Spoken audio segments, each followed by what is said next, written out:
Pyramid మాస్టర్లందరికీ నమస్కారం. ఈరోజు మే 22వ తారీఖు. సరిగ్గా ఇదే రోజు 1983లో సదానందయోగి గారు తమ శరీరాన్ని వదిలిపెట్టేసి మరి పైలోకాలకు పోయారు. ఆయన ఆ శరీరాన్ని నేను తీసుకెళ్లి నందవరంలో సమాధిలో ఉంచి అక్కడ సమాధి స్టార్ట్ చేసిన రోజు ఈరోజు మే 22. ఇవాళ కూడా అక్కడ నందవరంలో మన పిరమిడ్ మాస్టర్స్ అంతా వెళ్ళి అక్కడంతా కూర్చొని ధ్యానం చేస్తున్నారు. అక్కడ అన్నదానం అంతా జరుగుతుంది. ఇవాళ ప్రతిరోజు జరుగుతుంది, ఇవాళ విశేషంగా జరుగుతుంది. సదానంద యోగి గారి గురించి మరి మేడం గారిని అడుగుతున్నాను, మీకు తెలిసిన విషయాలని చెప్పవలసిందిగా. అందరికీ నమస్కారం. సదానంద యోగిని చూసింది నేను. ఆయన అంటే ఆ రోజుల్లో అంత భక్తి లేకపోయినా ఆయనకి రోజు భోజనం తీసుకెళ్ళడం కానీ ఆయన దగ్గర కూర్చొని వినడం కానీ చేసేదాన్ని. చాలా గొప్ప మనిషి ఆయన, చాలా సింపుల్ మనిషి. అసలు ఆయన మన గోజీ బట్ట తప్ప ఇంకేమీ ఆయన దగ్గర లేదు. నులక మంచం ఒకటి ఉండేది చిన్న రూమ్లో, 8x6 ఎంతో ఉంటుంది అది. ఆ రూమ్లో ఉండేవారు, చిన్నది. అసలు చాలా సింపుల్ లైఫ్ లీడ్ చేస్తూ ఉండేవారు. అంత పెద్ద గురువు, అంత పెద్ద మనిషి ఆయన అంత సింపుల్గా ఉండడం అంటే సింప్లిసిటీవే మనకి చెప్తూ ఉంది ఎంత పెద్దవాళ్ళు అనేది. తర్వాత ఆయనని ఇప్పుడు సమాధి అక్కడ కట్టారు. ఆ నందవరంలో కూడా నేను ఒక చైర్మన్ లాగా వ్యవహరిస్తున్నాను. చాలా బాగా ఉంది అక్కడ. మా ప్రతి సంవత్సరం కూడా ఈరోజు 22 మేము అందరం కూడా అక్కడికి వెళ్ళేవాళ్ళము. చాలామంది ఆ సమాధి మొదలైన పెట్టిన దగ్గర నుంచి వెళ్ళి ఆ రోజంతా కూడా అక్కడ గడిపి ఆ రోజు స్పెండ్ చేసి ధ్యానం చేసుకొని అందరూ వస్తారు. ఆ సమాధి దగ్గర నిజంగా ధ్యానం చేస్తే చాలా పవర్ఫుల్గా ఉంటుంది. ఆయన ఇప్పటికీ ఉన్నారు అనే భావన కలిగిస్తుంది ఆ యొక్క ధ్యానం మనకి. ఇది ఇవాళ రోజు చాలా చాలా స్పెషల్ అది మనకి. ఎందుకంటే ఒక గురువు గారు సమాధి అయిన రోజు, ఆయన సమాధి కాకముందరే ఆయన నాకు ఈ ప్లేస్లో కావాలి, నేను ఈ ఫలానా టైంకి నేను బాడీ వదిలేస్తున్నాను అని చెప్పారు. చెప్పి మరి ఆయన వెళ్ళిపోయారు. ఆ సమాధి ప్లేస్లో కూడా ఆయన వెళ్ళి చూసినట్టు కొంతమంది చెప్పారనమాట. అరే ఈ మనిషి ఇక్కడికి వచ్చారు, ఇంతకు ముందు వచ్చి చూసుకొని వెళ్ళారు ఈ ప్లేస్ అంతా అని చాలా మంది చెప్పారనమాట మాకు. కనుక ఆయన అంటే ఫిజికల్ బాడీ మూవ్ అవ్వలేదు, కానీ ఆస్ట్రల్గా వెళ్ళిపోయి ఆయన ఒక ఫిజికల్ రూపం తీసుకొని అక్కడికి వెళ్ళి చూసి రావడం జరిగింది. అదంతా కూడా అక్కడ చుట్టూ కట్టేవాళ్ళు చేసేవాళ్ళు వాళ్ళంతా కూడా చెప్పారనమాట. సో ఈయనే కదా మొన్న వచ్చి చూసుకొని వెళ్ళారు ఇక్కడంతాను అని చెప్పారనమాట. అది చాలా ఆశ్చర్యకరంగా అనిపించింది నాకు.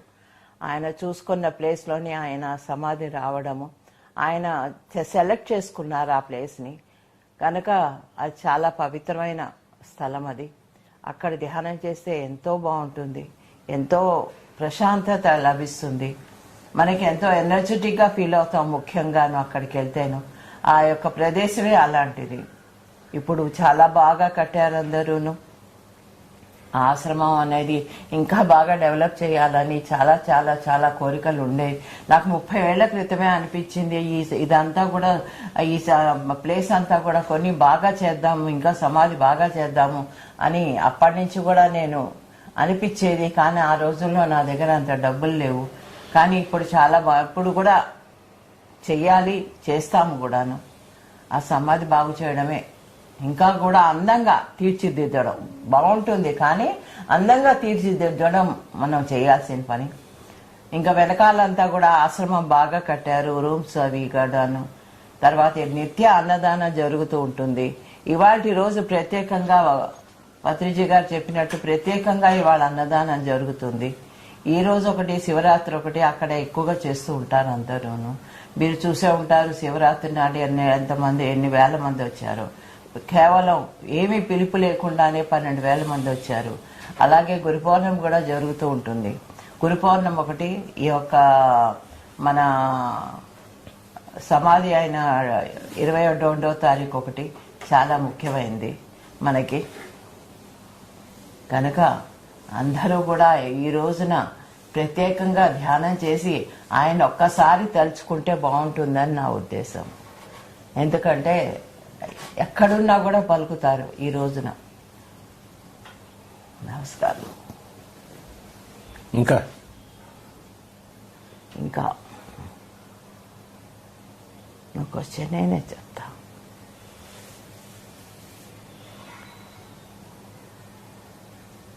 నీతో ఏమేమి మాట్లాడేవారు ఆయన? ఆయన ఏం మాట్లాడేవారు, నేను ఆయనకి వెళ్ళడం, నాకు వెళ్ళేది ఇష్టం ఉండేది కాదు. పిల్లలు ఇద్దరిని రిక్షాలో కూర్చోబెట్టుకొని ఆయన క్యారియర్ కట్టుకొని ఆయనకు భోజనం తీసుకొని వెళ్ళి వడ్డించేసేసి, అంటే ఆయన అంటే ఇష్టం లేదు కదా నాకు, ఎందుకంటే ఈయన ఎక్కడ లాగేసుకుంటారో అని భయంతో అన్నమాట ఉండేదాన్ని. ఆ రోజుల్లో భోజనం పెట్టేసి మొహం పక్కకి తిప్పేసుకొని కూర్చునేదాన్ని. ఆయన అనేవారమ్మా, నువ్వు వస్తావమ్మా, ఇంకా కొన్నాళ్ళు, ఇప్పుడే కాదు, నీ టైం కాలేదు, ఇంకా వస్తావు నువ్వు అని చెప్పి నాతో అనేవారు. నాకు అర్థం కాలేదు, నేనెందుకు వస్తాను ఈయన దగ్గరికి, నేనెందుకు అంటే ఆయన ఉద్దేశం ఇంకా ధ్యానంలోకి వస్తాను అని అన్నమాట. కానీ నాకు అనిపించలేదు ఆ రోజుల్లో, నేను వస్తాను అనే మాట కూడా నేను నమ్మలేదు. ఆయన చెప్పినవి ఎన్నో నమ్మలేదు, కానీ అవన్నీ కూడా ఈ రోజుల్లో ఇప్పుడు జరుగుతున్నాయి. వస్తారమ్మా, లక్షల మంది వస్తారు ఇలా అనేవారు అనమాట. లక్షల మంది రావడం ఏంటబ్బా అని ఆయన చెప్తుంటే ఆశ్చర్యపోయేదాన్ని.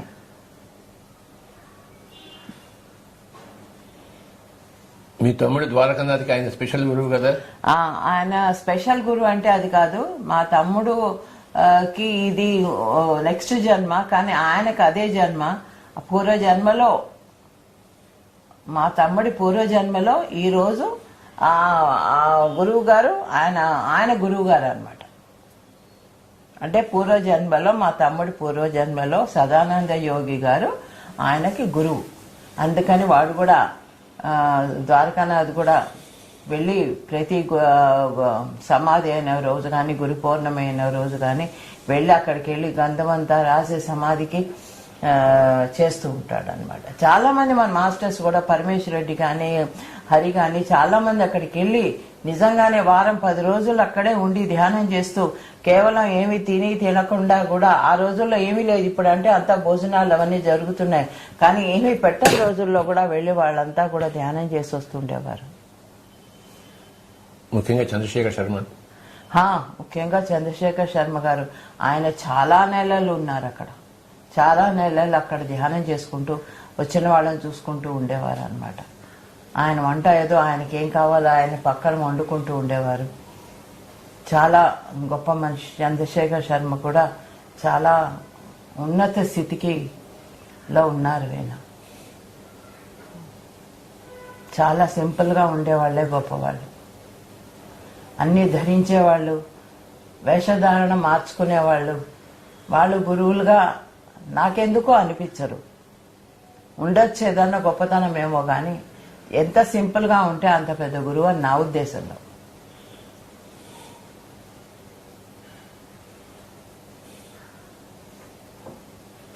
ఓకే. నందవరం ట్రస్ట్ ఉందా ఇప్పుడు? ఇప్పుడు నందవరం ట్రస్ట్ ఉంది. దాని గురించేగా ఇందాక చెప్పాను.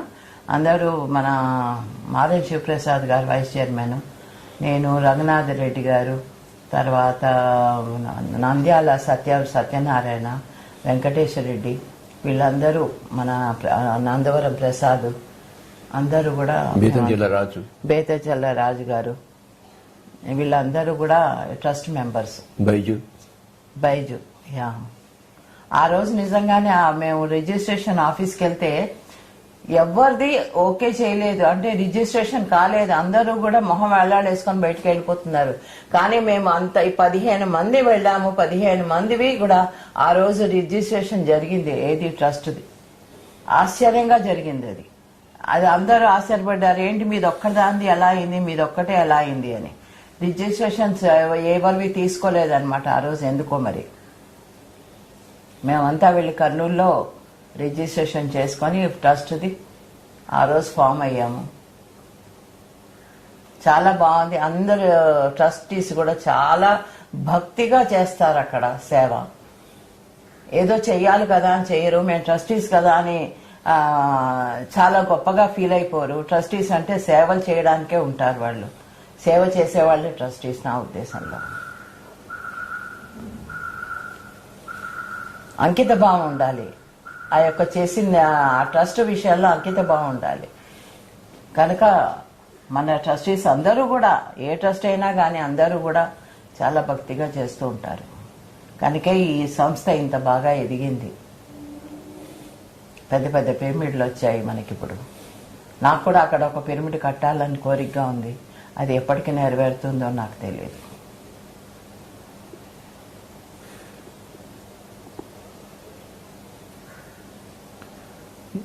అబ్బూరి వెంకటేశ్వరరావు కూడా ఉన్నాడు అక్కడ. అబ్బూరి వెంకటేశ్వరరావు గారు, ఎస్, ఆయన కూడా ఉన్నారు.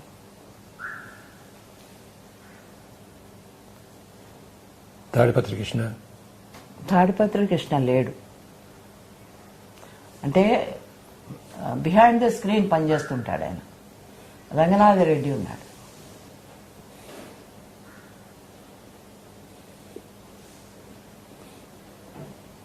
నందవరం ప్రసాద్ గురించి చెప్పండి. నందవరం ప్రసాద్ అక్కడే నందవరంలోనే పుట్టాడు. చిన్న పిల్లాడప్పుడు మా దగ్గరకు వచ్చాడు. ఐ థింక్ 12 ఏళ్ళో 13 ఏళ్ళో అబ్బాయికి. అప్పుడు వచ్చాడు. వచ్చి ధ్యానం చేసుకుంటుంటే ఏంరా చదువుకోకుండా ఎందుకురా ఇలా తిరుగుతున్నావు అని తిట్టేదాన్ని నేను. ఇప్పుడు బాగా చేస్తున్నాడు వచ్చి అన్ని పనుల్లోనూ. పిరమిడ్ అంతా చూసుకునేవాడు. చాలా బాగుండేది మన కర్నూలు పిరమిడ్ చూసుకుంటున్నప్పుడు. ఈ పిరమిడ్లు తయారు చేయడము కానీ చాలా ఎదిగాడు, చాలా నేర్చుకున్నాడు. చాలా మంచి పిల్లాడు. ఓకే, మన ఛాన్స్ ఇస్తావా? Yeah, right. ఓకే, నమస్కారం. అందరి వాళ్ళు ధ్యానం చేసి సదానాన్ని ఒక్కసారి తలుచుకోండి. ఇప్పుడు ధ్యానం చేయిస్తారు కదా, అప్పుడు.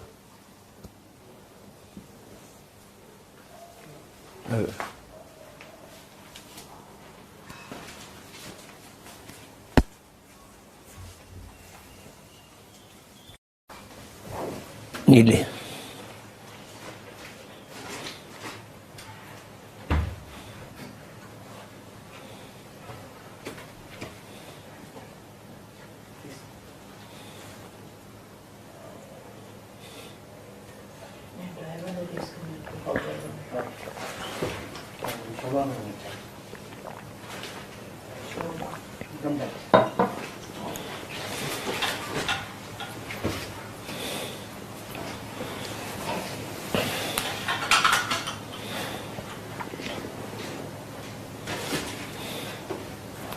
అందరికీ నమస్కారం.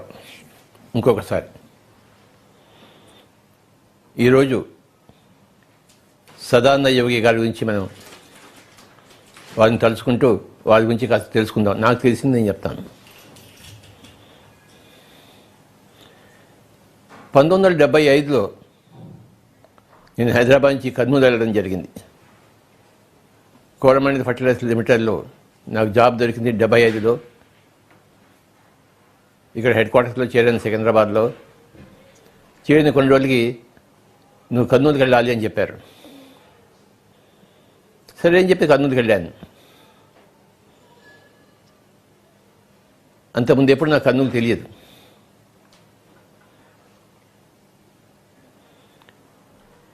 డెబ్బై 74లో మటుకు ఒకసారి వయా కర్నూలు శ్రీశైలం వెళ్ళాను. ఆ కర్నూలులో సాయిబాబా గుడి మటుకు చూశాను అంతే. 75లో కర్నూలు వెళ్ళడం జరిగింది. 75 జూన్లో.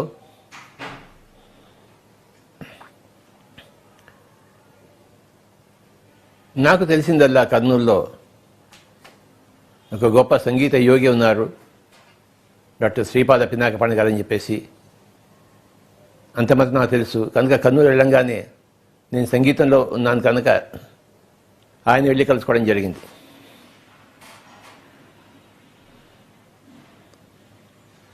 ఆయన నా గురించి విని నేను వాయించిన ఫ్లూట్ విని సంతోషించి నాకు మరి ఆ సంగీతం చెప్పడానికి ఒప్పుకున్నారు ఆయన. ఎంతో దయతో ఒప్పుకున్నారు ఆయన. అప్పటి నుంచి ఒక 3 సంవత్సరాలు ఆయన దగ్గర ఎన్నో కీర్తనలు నేర్చుకున్నాను డాక్టర్ శ్రీపాద పినాకమణి గారి దగ్గర. అదొక గొప్ప అధ్యాయం నా యొక్క జీవితంలో. అంత గొప్ప మనిషితో కలిసి జీవించడం. డాక్టర్ శ్రీపాద పినాకమణి పద్మభూషణ్. ఆయన కర్నూలు మెడికల్ కాలేజీలో సూపరింటెండెంట్ మరి ప్రొఫెసరు.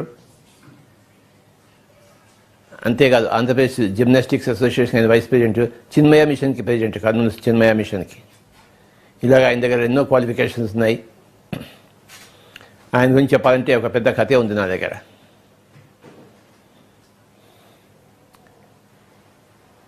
అయితే ఈరోజు సదానంద యోగి గారి గురించి తెలుసుకుంటున్నాను కనుక ఆ విధంగా నేను 75లో కర్నూలు చేరడం జరిగింది. ఒక 3 సంవత్సరాల తర్వాత నాకు మెల్లిగా సంగీతంలో రుచి తగ్గింది. నాది వేరే ఏదో ఉంది అని నాకు అనిపించేది. అంత పెద్ద గురువుగారి దగ్గర చేరినా కూడాను ఎంతోమంది కళలు కంటుంటారు ఆయన దగ్గర చేరాలని చెప్పేసి.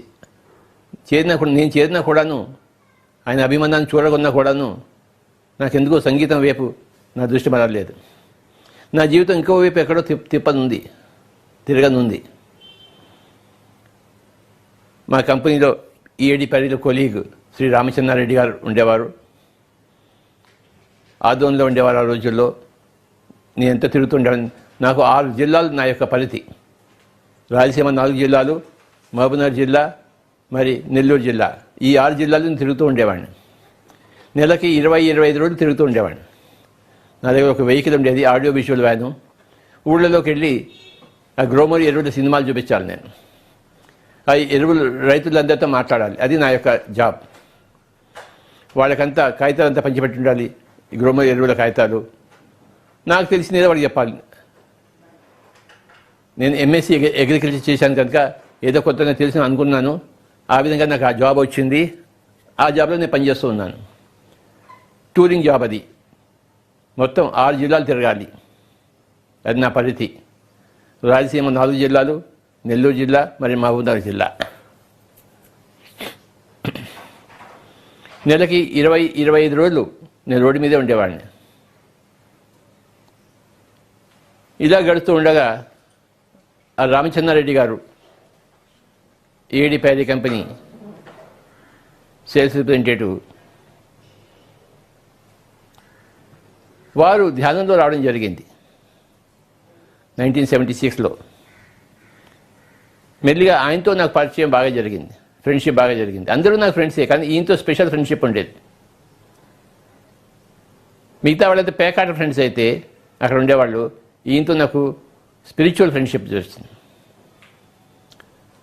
శ్రీ రామచంద్రారెడ్డి గారికి ఈరోజు నేను ప్రత్యేకంగా ధన్యవాదాలు చెప్పుకుంటున్నాను. ఆయనతో నాకు స్పిరిచువల్ ఫ్రెండ్షిప్ కలిగింది. Is my first spiritual friend. మన పిఎస్ఎస్ఎంఏ ఈ స్పిరిచువల్ ఫ్రెండ్షిప్ మీద ఆధారపడింది. ఏ స్పిరిచువల్ ఫ్రెండ్షిప్ వేస్తే యశోధరి చెప్పిందో, తను అభ్యాసం చేసిందో, నాకు ఆ విధమైన స్పిరిచువల్ ఫ్రెండ్ దొరికాడు ఫస్ట్ శ్రీ ఎస్ రామచంద్రారెడ్డి గారు. నాకు అంతకుముందు తెలిసిన వారికి చెప్తూ, వారి దగ్గర ఉందని నేను నేర్చుకుంటూ, ఈ విధంగా గొప్ప ఫ్రెండ్షిప్ ఉండేది మా ఇద్దరికి.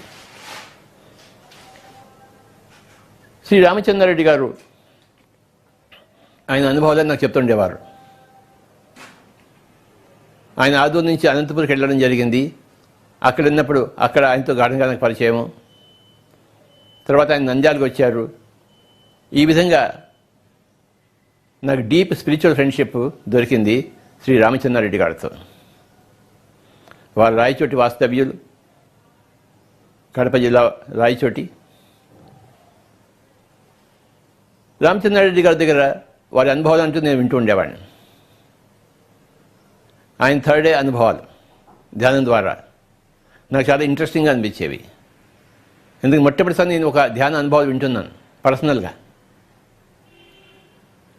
అలా 3-4 సంవత్సరాలు జరుగుతున్న సందర్భంలో ఒకరోజు నంద్యాలలో ఉన్న రామచంద్రారెడ్డి గారు నాకు చెప్పారు, ఒక ఆయన ఉన్నాడు, కర్నూలులోనే ఉన్నాడు, గొప్ప ఆయన, నాకు సమాచారం వచ్చింది అని చెప్పారు. నంద్యాల ఆళ్లగడ్డ మధ్యలో ఉన్న రేగడిగూడూరు అనే గ్రామంలో ఆయన వెళ్ళడం జరిగింది. అక్కడ రామిరెడ్డి గారు అని ఒక 70-80 ఏళ్ళ ఆయన ఈయన కలవడం జరిగింది. ఆయన తన గురువు గారు అని చెప్పారు, ఆయనే సదానంద యోగి. ఆ 70-80 ఏళ్ళ రామిరెడ్డి గారు రేగడిగూడూరు, ఆయన తన గురువు గారి గురించి ఎంతో గొప్పగా చెప్తుంటే ఆయన ఎక్కడున్నాడంటే కర్నూలులోనే ఉన్నాడని చెప్పారు. సో రామచంద్రరెడ్డి చెప్పాడనమాట, అది కర్నూలులోనే ఎవరో ఉన్నారా గొప్ప గురువు గారు, రామిరెడ్డి గారి గురువు గారు, ఆయన మరి కలపాలి అని చెప్పారు. సరే కలుద్దాంలే అని నేను కూడా జాప్యం చేశాను.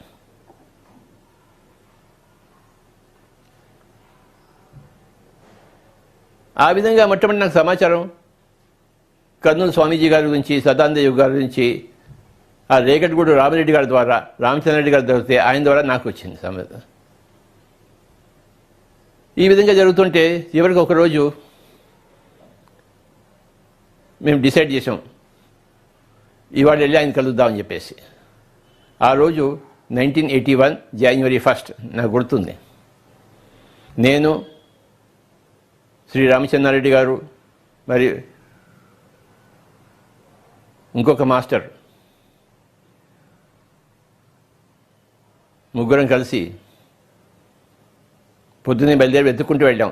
ఆ రాఘవేంద్ర లాడ్జ్ అని చెప్పేసి కర్నూలు ఓల్డ్ బస్ స్టాండ్ వెనకాతలో ఉందని చెప్పారు. మేము వెతుక్కుంటూ వెళ్ళాం.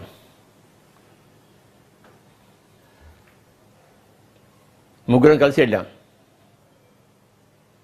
వెంకటరత్నం, మూడరత్నం వెంకటరత్నం గారు, రామచంద్రరెడ్డి గారు, నేను ముగ్గురం కలిసి వెళ్ళాం. వాళ్ళిద్దరు ఈరెడ్డి ప్యారీ కంపెనీ మనుషులు, నేనేమో కోరమండలి మనిషిని. మా కంపెనీ రెండింటికి బాగా సంబంధం ఉంది. ఆ రోజు పొద్దున్నే వెళ్ళాము, సుమారు 8 గంటలకు వెళ్ళి ఉంటాము. వెతుకున్నాము. కర్నూలు బస్ స్టాండ్ నుంచి మార్కెట్ వైపు, వెజిటబుల్స్ మార్కెట్ వైపు వెళ్ళే దారిలో ఒక చిన్న రాఘవేంద్ర రాజ్ కనపడింది. అక్కడ అడిగాము. అక్కడ అడిగితే అవునండి ఒక ఆయన ఉన్నారు ఇక్కడ అని చెప్పి ఆ రూమ్కి వెళ్ళి చూపించారు. అది ఓల్డ్ లాడ్జ్, రాఘవేంద్ర లాడ్జ్ అని చెప్పేసి. అక్కడికి వెళ్తే ఒక చిన్న room, 6 feet by 8 feet 9 feet ఉంటుంది అంతే. అక్కడ మంచం వేసింది, లొంతక మంచం, అందులో ఒక ఆయన పడుకొని ఉన్నారు. ఈయనే స్వామీజీ అని చెప్పారన్నమాట వాళ్ళు. సరే, ఎవరి కోసమైతే వెళ్ళామో వాళ్ళ దర్శనం ఇచ్చారనమాట. ఆ రోజు 1981 జనవరి 1 అక్కడ పోయి కూర్చున్నాం. ఆయన పడుకున్నారు, ఆ మంచం పక్కన కింద కూర్చున్నాం, ముగ్గురం కూర్చున్నాం. ఆయన ఇలా చూశాడు. మరీ ముసలాయనలా కనపడలేదు, కానీ ముసలాయనే. సన్నగా పీలగా ఉన్నాడు, కొంచెం పొడుగ్గా ఉంటాడు ఆయన, చామంచాయిగా, గడ్డ ఉంటుంది. అక్కడ రూమ్కి ఒక పులితోలు వేలాడు ఉంది. ఇది ఆయన రూమ్ అంతే, అంతకనికి ఏమీ లేదు. సో ఆయన మమ్మల్ని ఇలా చూశాడు, కింద కూర్చున్నాం మేము నమస్కారం పెట్టి. ఒకరో ఇద్దరు ఎవరో ఉన్నట్టున్నారు అప్పుడు ఆ రూమ్లో, ఆయన భక్తులు, ఆయన సేవ చేసేవాడు. ప్రతి స్వామీజీకి భక్తులు ఉంటారు కదా. మేము ముగ్గురం వెళ్ళి కూర్చున్నాము. ఆయన చూసి ఏం కావాలి అని అడిగాడు ఫస్ట్. మేము ఇంకా నోరు విడిచేదో చెప్పే ముందరే ఏం చెప్పారు, ఇక్కడ బ్రహ్మజ్ఞానం తప్ప ఇంకేమీ దొరకదు అని చెప్పారు. మాకు అదే కావాలి స్వామీజీ, అంతకని ఇంకేం లేదు అని చెప్పాము.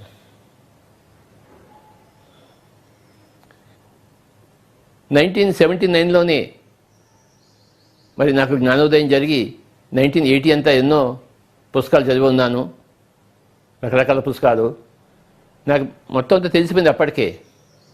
ఆత్మజ్ఞానం అంటే ఏంటి, బ్రహ్మజ్ఞానం అంటే ఏంటి, అవన్నీ తెలిసిపోయాయి నాకు.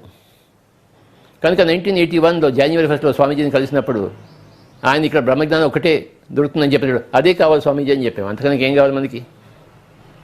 మిగతా ఆయన భక్తులు, ఆయన చాలామంది హీలింగ్ కోసం వచ్చేవారు ఆయన దగ్గరికి. ఎక్కువ మంది లేరు, కానీ కొంతమంది ఉండేవారు. వాళ్ళు కూడాను హీలింగ్ కోసం వచ్చేవారు, ఏదో కోరికలు తీర్చడం కోసం వచ్చేవారు. మేము కూడా అలా వచ్చామేమో అనుకున్నారేమో ఆయన స్వామీజీ. ఇక్కడ బ్రహ్మజ్ఞానం తప్ప ఇంకేం దొరకదని చెప్పారు. మాకు అది కావాలి స్వామీజీ అని చెప్పాం. ఓహో అన్నారు ఆయన. కాసేపు మాట్లాడారు. రేపు పొద్దున్న మళ్ళీ రండి అన్నాడు. ఎన్ని గంటలు స్వామీజీ అని చెప్పాను. 4:30 గంటలకి అని చెప్పారు. సరే మళ్ళీ టెన్షన్గా 4:30 కల్లా ఆ మర్నాడు వెళ్ళిపోయాం ముగ్గురం ఆయన దగ్గరికి.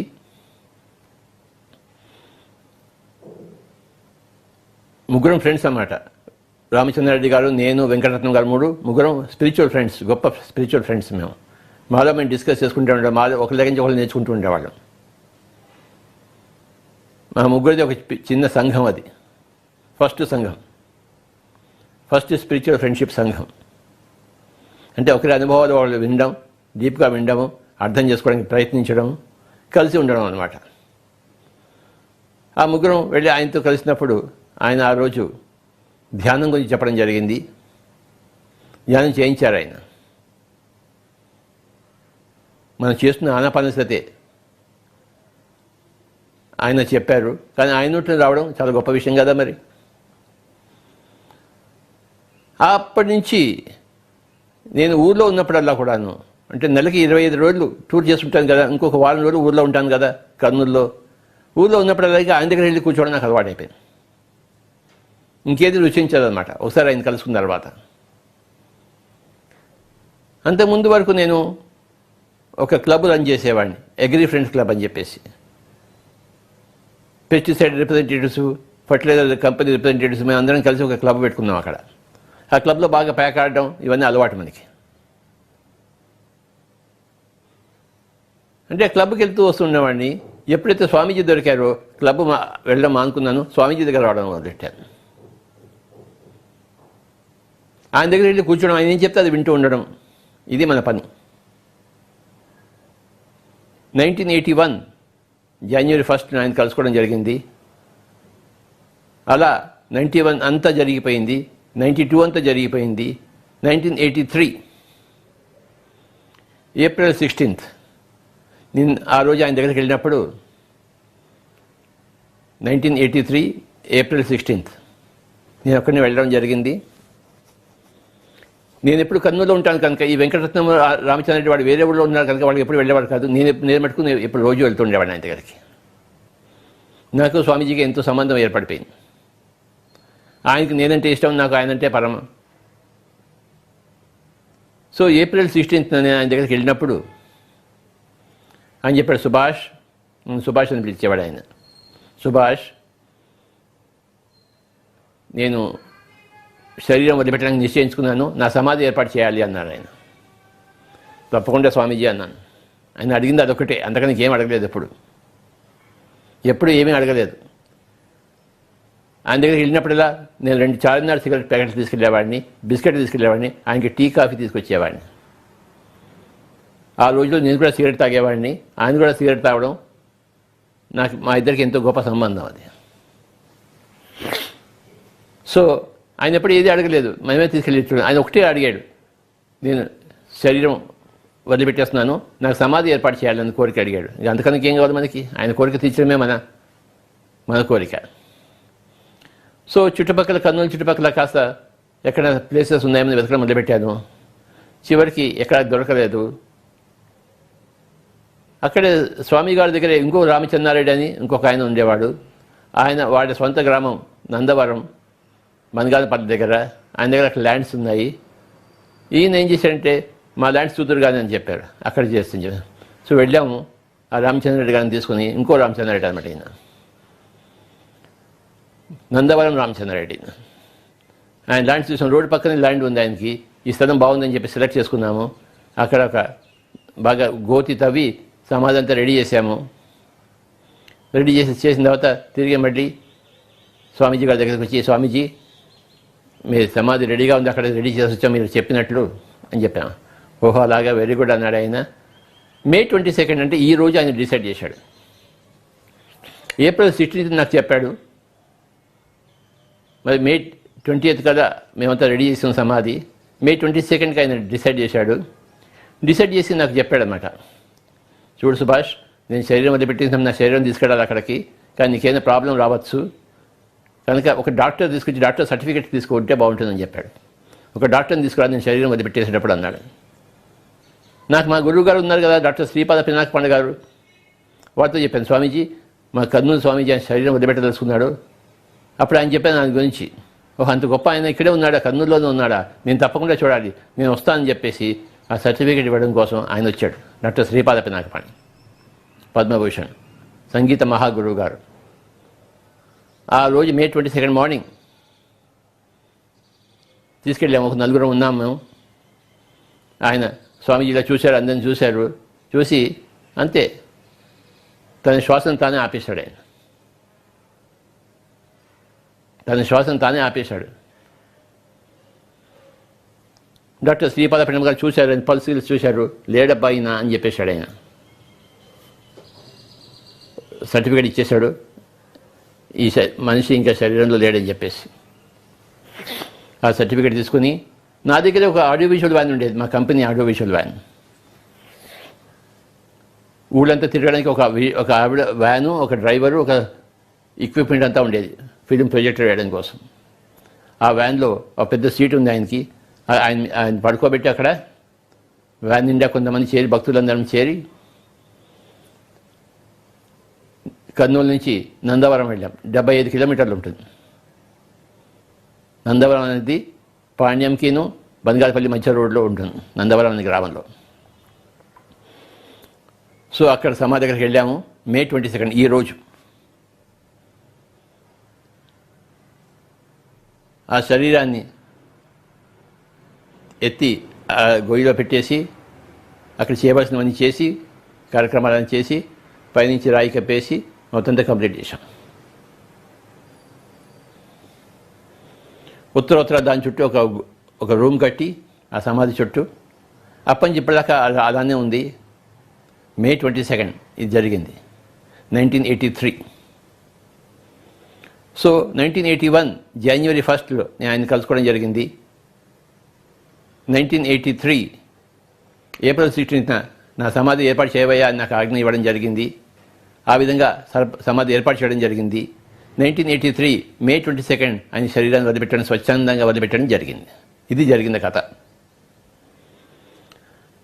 అప్పటి నుంచి ఎన్నో సంవత్సరాలు, ప్రతి సంవత్సరం మే 22 నేను వెళ్తూ ఉండేవాడిని గురువుగారి సమాధి గారి దగ్గర. నాతో పాటు మన పిరమిడ్ మాస్టర్స్ అందరూ వస్తుండేవాళ్ళు.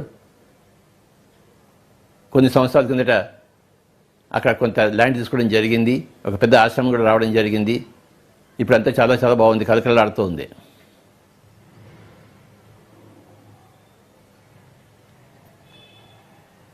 ప్రతి గురు పౌర్ణిమ అక్కడ చేసుకోవడం అలవాటు అయిపోయింది నందవరంలో.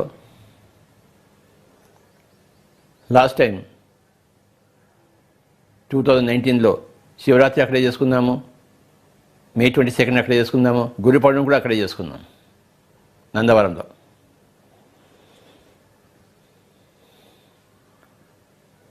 ఈ సంవత్సరం 2020 శివరాత్రి మరి కనిగిరిలో చేసుకున్నాము. యాక్చువల్లీ ఈరోజు నేను వెళ్ళాలి అక్కడికి, మే 22 కదా, కానీ ఏం చేద్దాం, లాక్డౌన్లో ఉండిపోయాను నేను. కానీ మన మాస్టర్స్ అందరు కర్నూలు నుంచి వెళ్ళారు, ఆ సమాధి దగ్గర ఇప్పుడు ఉన్నారు. ఆ సమాధి ఫోటోలన్నీ మీరు చూడగలరు, ఫేస్బుక్లో పంపించారు. అక్కడ మన వాళ్ళంతా ఇప్పుడు ఉన్నారు అక్కడ. ఇవాళ స్పెషల్ భోజనాలు పెడుతున్నాం అక్కడ వచ్చిన వాళ్ళందరికీ నందవరంలో.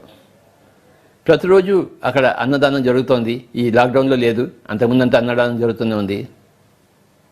మనకి గొప్ప కేంద్రము నందవరం సమాధి, గురువుగారి సమాధి. అక్కడ ఎంతో, మేడం గారు చెప్పినట్టు అక్కడ ఎంతో ఎనర్జీ ఉంటుంది. అక్కడికి వెళ్ళి ధ్యానం చేస్తే ఎంతో బాగుంటుంది.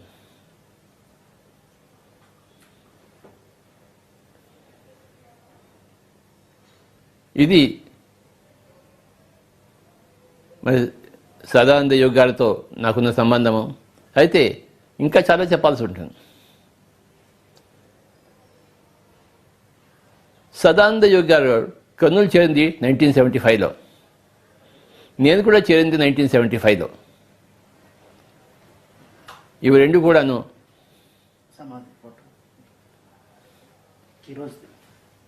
ఇది సమాధి, ఇది ఈరోజు ఫోటో, ఇది ఫేస్బుక్ ఫోటో. మన వాళ్ళంతా అక్కడ ఉన్నారు.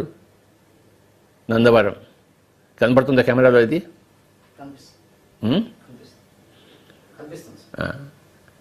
అందరూ ఫేస్బుక్లో చూడాలని నేను కోరుకుంటున్నాను. 75లో నేను హైదరాబాద్ నుంచి కర్నూలు వెళ్ళాను. మరి 75లోనే ఆయన కర్నూలు కూడా చేరడం ఇది మామూలు విషయం కాదు. ఆయన కర్నూలుకి ఎవరు తెలియదు కర్నూలులో. కానీ కర్నూలు ఎందుకు వెళ్ళారు ఆయన? మన పిఎస్ఎస్ఎంకి ఆ కందకం, ఆ యొక్క పునాది వేయడం కోసమే ఆయన వచ్చినట్టు నాకు తర్వాత తెలిసింది నాకు. లేకపోతే అంత గొప్ప మహానుభావుడు కర్నూలుకి ఎందుకు రావాలి? వచ్చి గుప్తంగా ఎందుకు ఉండాలి? నేను కర్నూలుకి వెళ్ళినప్పుడు నాకు ధ్యానం గురించి ఏమీ తెలియదు నాకు. కానీ ఆ కర్నూలులోనే నాకు ధ్యానం అంతా దొరికింది, స్పిరిచువల్ ఫ్రెండ్షిప్ దొరికింది. వీటన్నిటి వెనకాల ఎవరు ఉన్నారని అప్పుడు నాకు తెలియదు, కానీ ఇప్పుడు నాకు తెలుస్తుంది. ఈ సదానంద యుగాల వెనకాల నుండి కథ అంతా నడిపించారు ఆయన. నేను ఎక్కడెక్కడికి వెళ్ళాలో నన్ను సెలెక్ట్ చేసుకున్నట్టున్నాడు ఆయన. నన్ను సెలెక్ట్ చేసుకుని కర్నూలు వచ్చినట్టున్నాడు ఆయన. వచ్చి నా యొక్క జీవితాన్ని మలుపు తిప్పాడు ఆయన, నాకు తెలియకుండానే అని నేను తెలుసుకున్న తర్వాత. కారణం లేకుంటే ఏ కార్యమూ ఉండదు. సో నేను చేస్తున్న కార్యక్రమాలకి కారణం ఆయన అని తర్వాత తెలిసింది నాకు, ఆయన కలుసుకున్న తర్వాత. 1979లో మహబూబ్ నగర్ నుంచి మా వ్యాన్లో నేను ఒక 10 రోజుల ప్రోగ్రాం అయిపోయిన తర్వాత తిరిగి కర్నూలు వెళ్తున్నాను. పెబ్బేరు దాటిన తర్వాత ఆ వ్యాన్కి పెద్ద యాక్సిడెంట్ అయింది. ఆ వ్యాన్లో అందరూ ఉన్నారు, మాస్టర్స్, మా కంపెనీ మాస్టర్స్. వాళ్ళందరికీ నేను భగవద్గీత చెప్తుంటే అందులో ఒక అతను ఆ డ్రైవర్ దగ్గరికి వెళ్ళి నేను కూడా డ్రైవింగ్ చేస్తానని చెప్పేసి ఆ డ్రైవర్ సీట్లో కూర్చున్నాడు నడుస్తున్న వ్యాన్లోనే. అది బండి తప్పింది, మూడు సార్లు పల్టీలు కొట్టింది. Audio visual van. లోపల అన్ని సామాన్లు ఉన్నాయి, ప్రొజెక్టర్లు, సామాన్లు అవన్నీ ఉన్నాయి.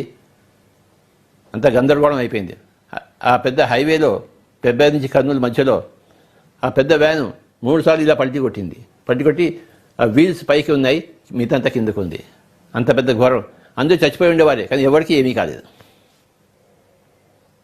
ఎలా అవుతుంది? ఎందుకంటే అదంతా ఇంజనీర్డ్ ప్రాసెస్. అప్పుడు నాకు అర్థమైంది, ఆ రోజు నేను శరీరం వదిలిపెట్టేశాను, కానీ ఇంకొక ఆత్మ వచ్చి ఈ శరీరంలో చేరింది. అలా చేరడం కోసం అలా జరిగిందని చెప్పి నా తర్వాత నాకు తెలిసింది. ఉదాహరణకు లోప్సంగ్ రంపా గారు కూడాను, ఆయన ఒక డాక్టర్ని చూసుకున్నాడు ఆయన ఇంగ్లాండ్లో. ఈయన శరీరం శిథిలం అయిపోయినప్పుడు ఆ డాక్టర్ శరీరాన్ని వెతుక్కొని ఆ డాక్టర్ శరీరాన్ని చెట్టు మించి కింద దూకమని చెప్పారు. ఆయన దూకిన తర్వాత ఆ శరీరంలోకి ఈయన దూరాడు, లోప్సంగ్ రంపా. ఆయన గురువు మోంగ్యా దోండప్ దానికి సహాయం చేసి లోప్సంగ్ రంపాని డాక్టర్ గారి, లండన్లో డాక్టర్ గారి శరీరంలో పంపడం జరిగింది. ఇది నాకు తెలుసు, నేను చదివాను కదా. అదే నాకు జరిగింది అని నాకు తెలిసి ఆ యాక్సిడెంట్లో నేను శరీరం నుంచి బయటికి రావడము, ఇంకొక మాస్టర్ యొక్క సిల్వర్ కార్డ్ కనెక్ట్ చేయడము, ఇవన్నీ అప్పుడు జరిగి ఉంటాయి అని నేను తర్వాత రీసెర్చ్లో కనుక్కున్నాను. 79లో జరిగింది. అప్పటి నుంచి ఈ యుగం ప్రారంభమైంది, పిరమిడ్ యుగం. 79 యాక్సిడెంట్ నుంచి. ఈ యాక్సిడెంట్లు ఎందుకు జరుగుతాయో ఎవరికి ఎరుక? తెర ముందర భారతం కనబడుతుంది, కానీ తెర వెనుక భాగవతం కనబడుతుందా ఎవరికైనా? కనపడదు కదా. ద్రౌపదికి వస్త్రాభరణం కోసం సీన్ ఉంటుంది, కానీ ఆ వస్త్రాలు ఎవరిచ్చారో ఎవరికైనా కనబడుతుందా? కనపడదు కదా. కానీ ఎవరో ఉన్నారు వస్త్రాలు ఇచ్చేవాళ్ళు, కనుక అక్కడ వస్త్రాలు వస్తున్నాయి. ద్రౌపదికి మానభంగం జరగలేదు. తెర వెనుక భాగవతం ఉంటుంది, తెర ముందర భారతం ఉంటుంది. ద్రౌపది వస్త్రాపహరణం అనే భారతం తెర ముందర ఉంటే, ఆ కృష్ణుడు రావడము, ఆ బట్టలు ఇవ్వడము తెర వెనకాత Bhagavatam.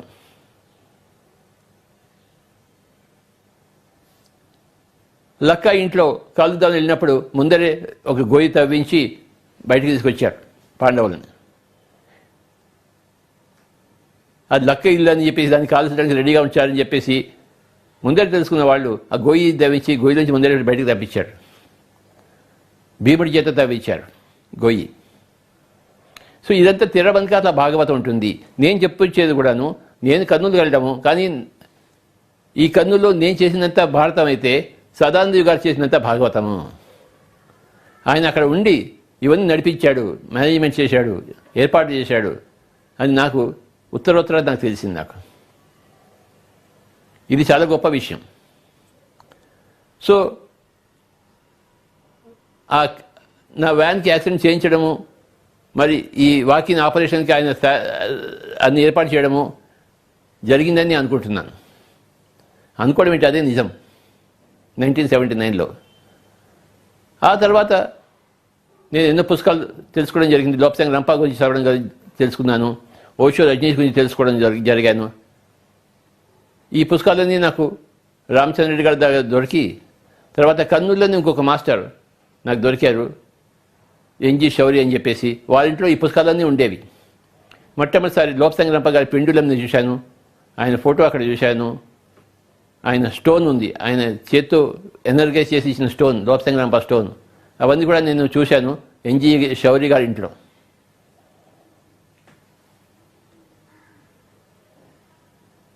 So first group spiritual friendship నాకు రామచంద్ర రెడ్డి గారితే, second spiritual friendship, great friendship N G Shouri గారు. ఆయన లోకల్ మేరీ కాలేజ్లో ఆయన ప్రిన్సిపల్, ఆయన కర్నూలులో. ఆయన దగ్గర గొప్ప లైబ్రరీ ఉండేది. ఆ లైబ్రరీ పుస్తకాలన్నీ నేనే చదివాను.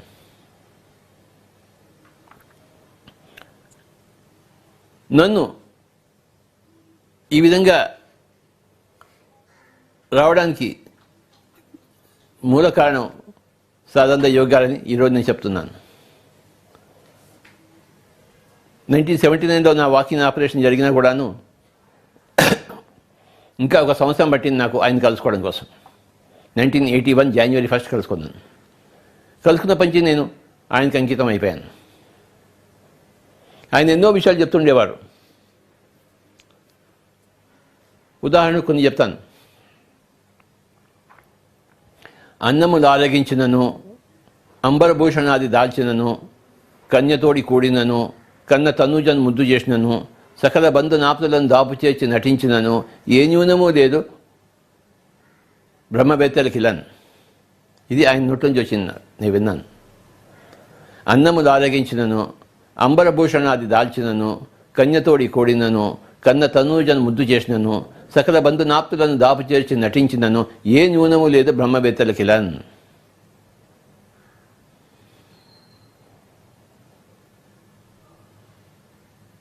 మాంసపిండాన్ని మంత్రపిండం చేయాలోయ్ అనేవారు ఆయన ఎప్పుడు. ఇది మాంసపిండం అంటే ఈ శరీరం, భౌతిక శరీరం. మంత్రపిండం అంటే అది మ్యాగ్నటైజ్డ్ బాడీ.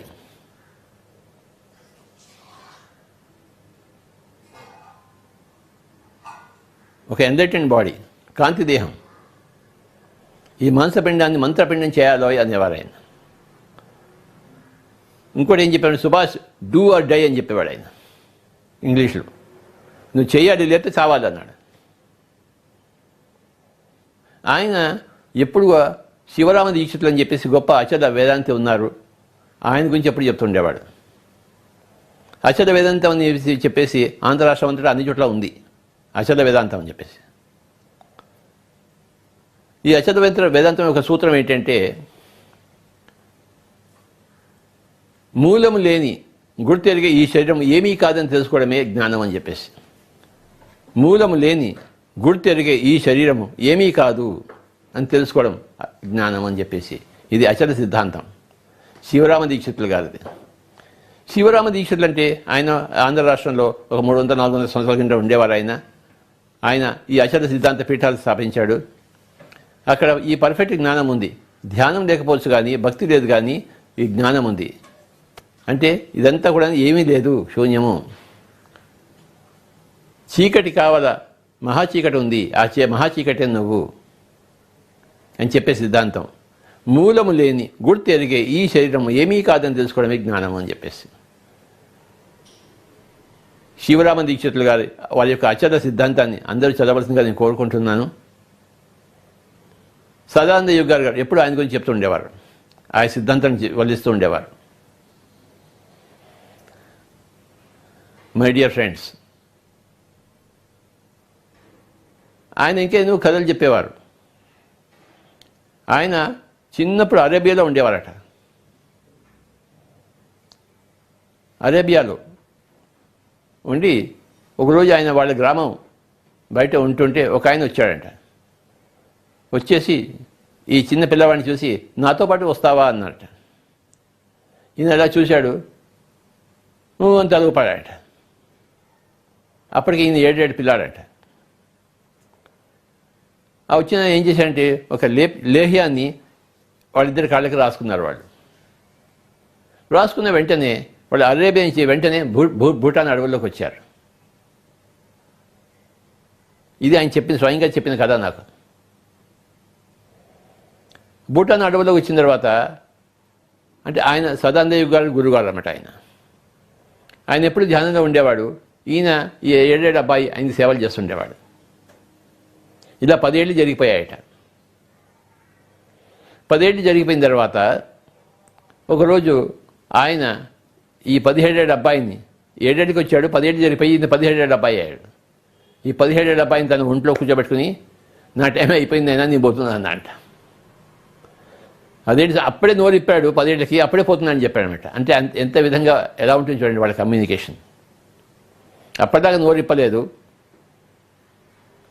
నోరిప్పినప్పుడు నేను పోతున్నానని చెప్పాడనమాట. అని చెప్పి ఆయన శరీరం మొదలుపెట్టేశాడు. ఆయన అప్పటికి ఈయన బోరుని ఏడవడం మొదలుపెట్టాడట. ఏం చేయలేక ఆయన సమాధి చేసి అక్కడే కూర్చొని ఏడుస్తూ ఉన్నాడు. 3 రోజుల తర్వాత ఆయనకు ఒక వాయిస్ వచ్చింది అక్కడి నుంచి, నువ్వు ఇంకా పైన హిమాలయానికి పోవని చెప్పేసి. నేను ఎక్కడికి పోను, ఇక్కడే ఉన్నాను, నాకు మీరే కావాలి, ఇంక సమాధి కావాలి, నాకు ఇంకెవరు ఉన్నారు అని అక్కడే ఉన్నాడనమాట. లేదు నువ్వు వెళ్ళిపోవాలి, హిమాలయాలకు వెళ్ళాలని చెప్పేసి అక్కడి నుంచి హిమాలయాలకు వెళ్ళాడనమాట. భూటాన్ అడవుల నుంచి హిమాలయాలకి. సరే వెళ్ళాడు ఆయన. అక్కడ ఒక చోట హిమాలయాల్లో మంచి పళ్ళ చెట్లన్నీ ఉన్నాయట, ఆరామాలన్నీ ఉన్నాయట, గుహలు ఉన్నాయట. అక్కడ ఉన్నవాళ్ళు ఈయనకి ఒక గుహ చూపించి, ఇది ఇక్కడి నుంచి ఇవాళ నుంచి ఇది నీ గుహ, నువ్వు ఇక్కడ ఉండాలని చెప్పారట. ఆ గుహలో ఆయన 80 సంవత్సరాలు ఉన్నాడట. 80 సంవత్సరాలు ఉన్న తర్వాత వాళ్ళు చెప్పారట, ఇక్కడ నీ పని అయిపోయింది, నువ్వు మళ్ళీ భారతదేశానికి వెళ్ళిపోవాలని చెప్పేసి. అదేంటి నన్ను ఎక్కడ ఉండనివారా మీరు అని ఈయన ఏడుపన్నమాట. లేదు నీ పని ఇక్కడ అయిపోయింది, నువ్వు వెళ్ళిపోవాలన్నమాట. ఏం చేస్తాం, ఆయన మళ్ళీ దిగి వచ్చాడంట. వచ్చి భారతదేశం అంతా తిరిగట. అప్పుడంతా మహారాజులు రాజులంతా ఉండేవారు. అదంతా మహారాజుల యుగం. ఈయన అక్కడెక్కడ తిరుగుతూ పంజాబ్ మొత్తం అన్ని తిరిగాడంట. సదానందకి చెప్పాడు. ఆయన ఒకసారి వివేకానందని చూశాడట. వివేకానంద చిన్న పిల్లాడు ఉన్నాడు, ఈయన ముసలాడు. ఆయన సదానందకి ముసలాడు, వివేకానంద కుర్రవాడు. వాడు చాలా గట్టివాడు, పోయి సుభాష్ వాడు గట్టి పిండం అని నాకు చెప్తున్నాడు ఆయన. అంటే ఇలాంటి ఎన్నో విశేషాలు నాకు చెప్తుండేవారు ఆయన, ఆ రోజుల్లో జరిగేవి. అలా మొత్తం భారతదేశంలో తిరుగుతూ చివరికి ఆంధ్ర రాష్ట్రంలో వస్తూ చివరికి ఈ కర్నూలుకి వచ్చారు 1975కి. ఆయన అరేబియాలో ఎప్పుడు పుట్టాడో, ఏ సంవత్సరంలో పుట్టాడో తెలీదు. నా లెక్కలో అయితే ఒక 2000 సంవత్సరాలు అయి ఉంటుంది. ఆయన తిరిగి చివరికి కర్నూలు రావడము అంటే పిఎస్ఎస్ఎం యొక్క గొప్పతనం అందరూ తెలుసుకోవాలి. ఈ విషయం బట్టి మామూలు మూమెంట్ కాదు ఇది, ప్రపంచాన్ని మార్చే మూమెంట్ ఇది. అంటే ఎంత పునాది ఉంటే ఈ ప్రపంచాన్ని మారుస్తుంది. ఆ పునాది అంతా సదానంద యోగి. ఆయన దేశం అంతా తిరుగుతూ చివరికి కర్నూలు రావడం జరిగింది. ఏ సంవత్సరం వచ్చాడు, నేను కూడా కర్నూలు వెళ్ళినప్పుడే జరిగింది. ఆ కర్నూలులో నేను సంగీతం నుంచి ధ్యానం వైపు మరల్చడానికి రామచంద్రారెడ్డి గారు, తర్వాత ఎన్జి శౌరి గారి పుస్తకాలు చదవడము, తర్వాత నాకు యాక్సిడెంట్ కావడము, ఆ వాకింగ్ ఆపరేషన్ జరగడము, 1981 ఆయన దగ్గర చేయడం, ఇవన్నీ జరిగిపోయాయి అనమాట. నాకేమీ తెలియదు, మనకేం తెలుస్తుంది. ఈ వాకింగ్ గురించి కూడా నాకు ఎలా తెలిసిందంటే 1985లో బెంగళూరులో మా కంపెనీ యాన్యువల్ మీటింగ్ ఉంటే జరిగినప్పుడు వెళ్ళినప్పుడు బెంగళూరులో ఒక హోటల్లో ఉన్నప్పుడు ఆ హోటల్లో పుస్తకాలు వెళ్తే ఒక పుస్తకం దొరికింది నాకు, రూత్ మాంట్గోమరీ పుస్తకం, స్ట్రేంజర్స్ అమాంగ్స్ట్ అస్ అని చెప్పేసి. అందులో అంతా వాకింగ్స్ గురించి ఉంది. ఆ పుస్తకం చెప్తే నేను ఆశ్చర్యపోయాను, ఓహో ఇదేనా నాకు జరిగిందని చెప్పేసి. వాకింగ్ జరిగినప్పుడు ఏమవుతుందంటే నీ ఇమీడియట్ ఫ్యామిలీతో సంబంధాలు ఉంటాయి, కానీ ఇమీడియట్ సంబంధాలు కానీ అక్కగారు అన్నగారు వాటితో సంబంధాలు తెగిపోతాయి. అవన్నీ నాకే జరిగాయి. అందరితో సంబంధాలు తెగిపోయాయి నాకు. మనం ఒక రిబెల్గా తయారం. ఇంట్లో అమ్మ నాన్న పిల్లలు పెళ్ళం వీళ్ళు తప్ప ఇంకోళ్ళు ఎవరు మన వాళ్ళు కాదు. అందరితో కట్ అయిపోయింది అనమాట. ప్రతి వాకింగ్కి అలా జరుగుతుంది. అది ఇవన్నీ విషయాలు తెలుసుకోవాలంటే రూత్ మాంట్గోమరీ పుస్తకం స్ట్రేంజర్స్ అమంగ్స్ట్ అస్ అనే పుస్తకం చదివితే తెలుసు. నేను చదివాను 85లో, నాకు తెలిసిపోయింది. మై డియర్ ఫ్రెండ్స్, ఈ విధంగా సదానంద యోగ్ గారికి మరి నాకు ఉన్న ఈ యొక్క సంబంధం అంటే నేను చెప్పడం జరిగింది. Today May 22 I'm very very happy. Pyramid masters అందరూ ఒక్కసారైనా నందావరం వెళ్ళి తీరాలి, సమాధి చూసి తీరాలి. ఎందుకంటే అది మన బేస్, అది మన ఫౌండేషన్, ఆయన జీవితం.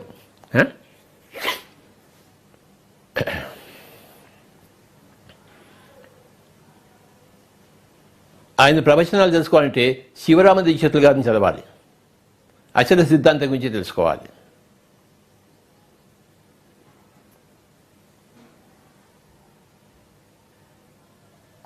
ఒకసారి ఆయన మన కర్నూలు జిల్లా ఆత్మకూరు నల్లమల ఫారెస్ట్లో వెళ్ళారంట. ఆ విలేజెస్ అంతా వచ్చారంట. ఒక విలేజ్లో అందరిని తీసుకుని వనభోజనాల కోసం అని చెప్పేసి నల్లమల ఫారెస్ట్కి వెళ్ళారట. ఆయన చెప్పిన విషయమే ఇది. చాలామంది ఉన్నారు, ఒక 100-150 మంది ఉన్నారు. అందరు భోజనాలు చేస్తున్నారు మధ్యాహ్నం పూట. ఇంతలో ఈయన కూడా అక్కడే ఉన్నారు. 2 పులులు వచ్చాయంట అక్కడికి, నల్లమల ఫారెస్ట్ నుంచి. ఆ పులులు రాగానే అందరు చెల్లాచెదరైపోయారంట. ఒక్కలేరంట అక్కడ, ఈయన ఒక్కడే కూర్చున్నాడు. ఆయన ఆ 2 పులులు వచ్చి ఆయన దగ్గర వచ్చి కూర్చుని మాట్లాడాడు ఈయనతో. కాసేపు వార్తాలాపం చేసి ఆ పులులు 2 వెళ్ళిపోయాడు. తర్వాత బిక్కుమంటే మిగతా అందరూ వచ్చారంట. ఈయన అడిగట్టు, మీరు ఎందుకు పారిపోయారు? వాళ్ళిద్దరు గొప్ప ఋషులు, నాతో మాట్లాడడం కోసం వచ్చారని చెప్పాడట. ఇది జరిగిన కథ, ఆయనే నాకు చెప్పాడు. నాకు అంటే ఎంత గొప్ప యోగేశ్వరుడు చూడండి.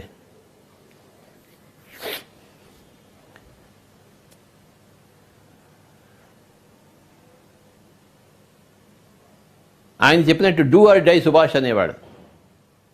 అదే మనకి మంత్రం, పిఎస్ఎస్ఎం మంత్రం. అది డూ ఆర్ డై. చేద్దాము లేకపోతే చేద్దాం, చావు లేదని మనం తెలుసుకునేవాడు. మనం ఎందుకు చేయం? కనుక పిఎస్ఎస్ఎం సిద్ధాంతం డూ ఆర్ డై ఫస్ట్ సిద్ధాంతము. శివరామ దీక్షితుల వారి అచల సిద్ధాంతము సెకండ్ సిద్ధాంతము. మూలము లేని గుడి తిరిగే ఈ శరీరం ఏమీ కాదని తెలుసుకోవడం. ఎలా ఉంది చూడండి. మూలము లేని గుడి తిరిగే ఈ శరీరము ఏమీ కాదు.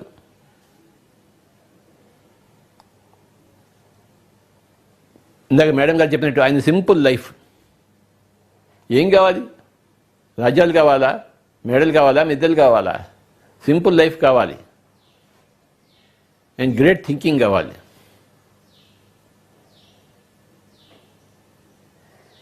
అదే పిరమిడ్ స్పిరిచువల్ సొసైటీ మూమెంట్.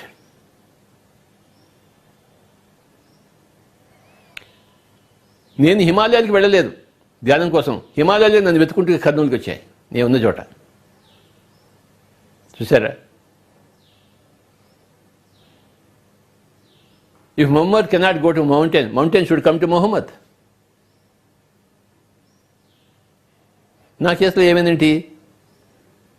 ఈ మొహమ్మద్ దగ్గర నుంచి మౌంటైనే వచ్చింది. ఆ హిమాలయ యోగి, పరమ యోగి కర్నూలు రావడం జరిగింది. మనం యోగులు, మనం హిమాలయాలు వెళ్ళక్కర్లేదు, సంసారం వదిలిపెట్టక్కర్లేదు. మనకి తృష్ణ ఉంటే, మనకి కోరుకుంటే అంతా మన దగ్గరికి వస్తుంది. చెప్పర పాడకే మిల్తాయి.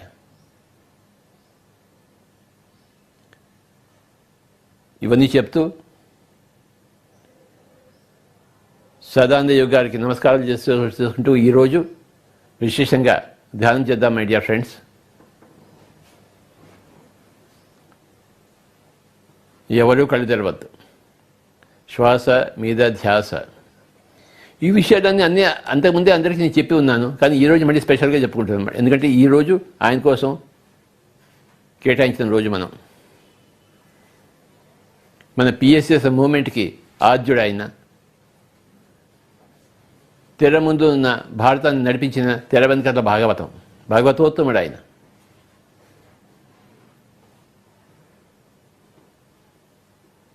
ఆయన దృష్టిలో పెట్టుకుంటూ, ఆయన జీవిత చరిత్ర మనం దృష్టిలో పెట్టుకుంటూ, మన పిఎస్ఎస్ఎం ఫౌండేషన్ దృష్టిలో పెట్టుకుంటూ మనం ధ్యానం చేద్దాం కాసేపు.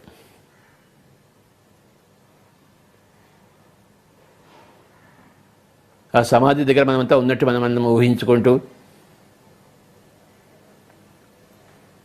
చాలామంది నందవరం సమాధి దగ్గర వెళ్ళే ఉంటారు. మళ్ళీ ఇంకొకసారి దాన్ని ఊహించుకొని అక్కడ ఉన్నట్టు తెలుసుకుని ఆ సమాధి పక్కన కూర్చున్నట్టు మనం చిత్రీకరించుకొని మన ధ్యానంలో మగ్నములు అవుతాం. ఈరోజు ఆయనకే మనం అంకితం. మే 22. ఎవరూ కళ్ళు తెరవరాదు. శ్వాస మీద ధ్యాస, శ్వాసానుసంధానం.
ఆఖరి ఒక్క నిమిషం శ్వాస మీద ధ్యాస మిత్రులారా.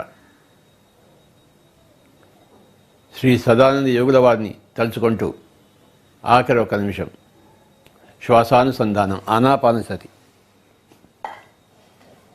సుఖమయ ప్రాణాయామం.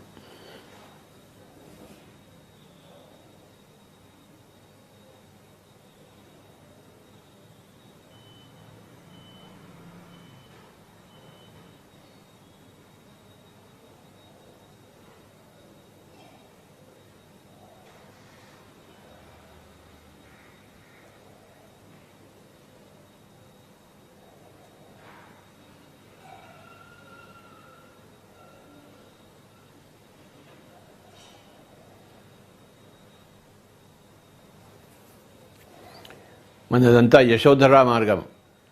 అందులో బుద్ధుడిని కలుపుకున్నాము, సదానంద యోగిని కలుపుకున్నాము, అచల సిద్ధాంత శివరామ జీసులు గారిని కలుపుకున్నాము, లోప్సాంగ్ రంపా గారిని కలుసుకున్నాము, ఓషో రజనీష్ని కలుపుకున్నాము. ఇవన్నీ కలగలిపితే వచ్చేదే పిఎస్ఎస్ఎం. థియోసాఫికల్ సొసైటీ మాస్టర్ గారిని కలుపుకున్నాము.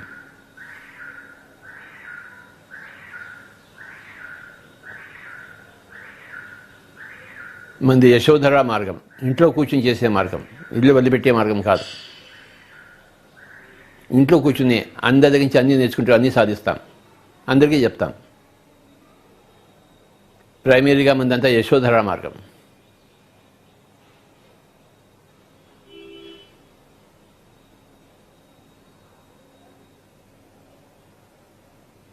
మన మూమెంట్లో మనం పిరమిడ్లను కలుపుకున్నాం,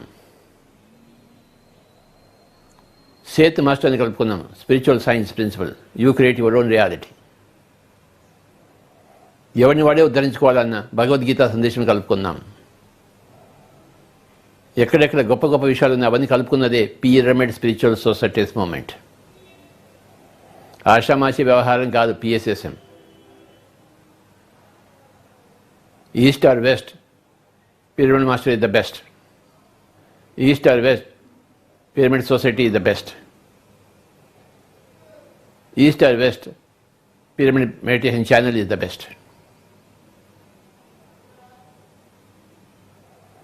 ఆఖరి 10 సెకండ్లు. 9, 8, 7, 6, 5, 4, 3, 2, 1, 0. మెల్లిగా 2 చేతులను 2 కళ్ళ మీద పెట్టుకుందాం. My dear friends and masters and gods, we are all friends to each other, spiritual friendship. We are all masters of our own selves, spiritual mastery. And we are all gods, we are all creators. We create a new earth on this earth planet, new humanity on this earth planet. We are all creators. 2 చేతులు కళ్ళ మీద పెట్టుకుందాం. 5 సెకండ్లు.